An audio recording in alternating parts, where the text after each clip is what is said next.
বানাচ্ছি কুমড়ো আলুর তরকারি। তো কুমড়ো আলুগুলো আমি কেটে ধুয়ে রেখে দিয়েছি। এইখানে তেল গরম হয়ে গেছে, এর মধ্যে জিরে 5 ফোড়ন দিয়ে দিয়েছি। এইখানে আমি আদা আর লঙ্কা থেতলো করে রেখে দিয়েছি। এবারে এই গরম তেলে আদা লঙ্কাটা দিয়ে দিলাম। আদা লঙ্কা দেওয়ার পর আমি সঙ্গে সঙ্গেই কুমড়ো আলুগুলো দিয়ে দেবো, তাহলে একবারেই ভাজা হয়ে যাবে। ওই কুমড়ো আলুটা দেওয়ার পর আমি এটা ভেজে নেব, ভালো করে ভেজে নিতে হবে কুমড়ো আলুটা দেওয়ার পর। এবার দিয়ে দেবো পাকা বিলাতি দেওয়ার পর আমি এগুলো ভেজে নেব। এবারে ফ্লেমটা একটু হাই রেখে এটা ঢাকা দিয়ে দিলাম, যাতে জলটা বেরিয়ে যায় এর মধ্যে থেকে, যে কুমড়োর মধ্যে যে জলটা আছে সেটা বেরিয়ে যাবে। হালকা একটু ভাজা ভাজা হয়ে গেলে আমি নুন দিয়ে দেবো। নুন দিলে এটা একটু নরম হয়ে যায় এই তরকারিগুলো। নুন দিয়ে দিলাম। এবারে অনেকে অনেক রকম ধরনের রান্না করে, আমি যেরকম করি সেরকমই দেখাচ্ছি। ভালো লাগলে অবশ্যই লাইক কমেন্ট শেয়ার করবেন। এবার দিয়ে দিলাম পরিমাণ মতো হলুদটাও, এটা যখন আস্তে আস্তে ভাজা হবে তখন হলুদের কাঁচা গন্ধটা চলে যাবে ভাজতে ভাজতে। এবার সিমে করে দিলাম কড়াইটা, দেখতেই পাচ্ছেন।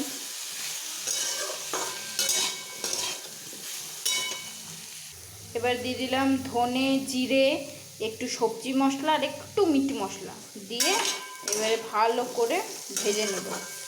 আর এর মধ্যে দিয়ে দেবো, যেটা না দিলে এটা টেস্ট আরও বাড়বে না, সেটা হচ্ছে একটু পরিমাণ মতো গুড় বা মিষ্টি, গুড় বা চিনি যেটা দেবেন। আমি সবসময় গুড় দিই, গুড় দেওয়া পছন্দ করি, কারণ চিনিটা হেলথের জন্য অতটাও ভালো নয়, সেই জন্য আমি গুড় দিই। একটু গুড় দিলে তরকারির টেস্ট আরও বেশি ভালো হয়।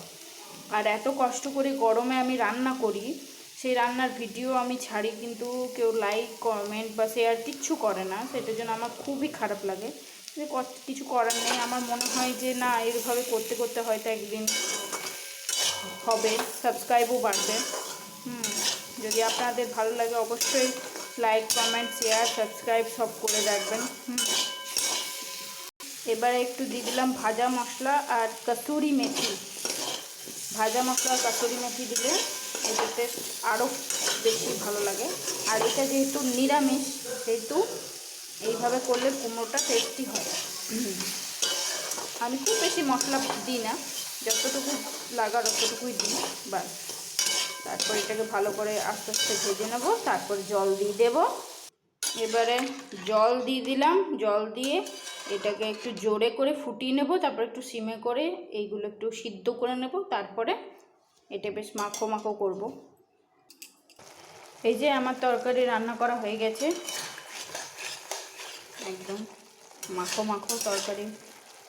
এটা নিরামিষের দিন ভাত বা রুটির সাথে দারুণ, বা পরোটার সাথেও খুব সুন্দর মানাবে খেতে। তো অবশ্যই ট্রাই করে দেখবেন আমার রেসিপি।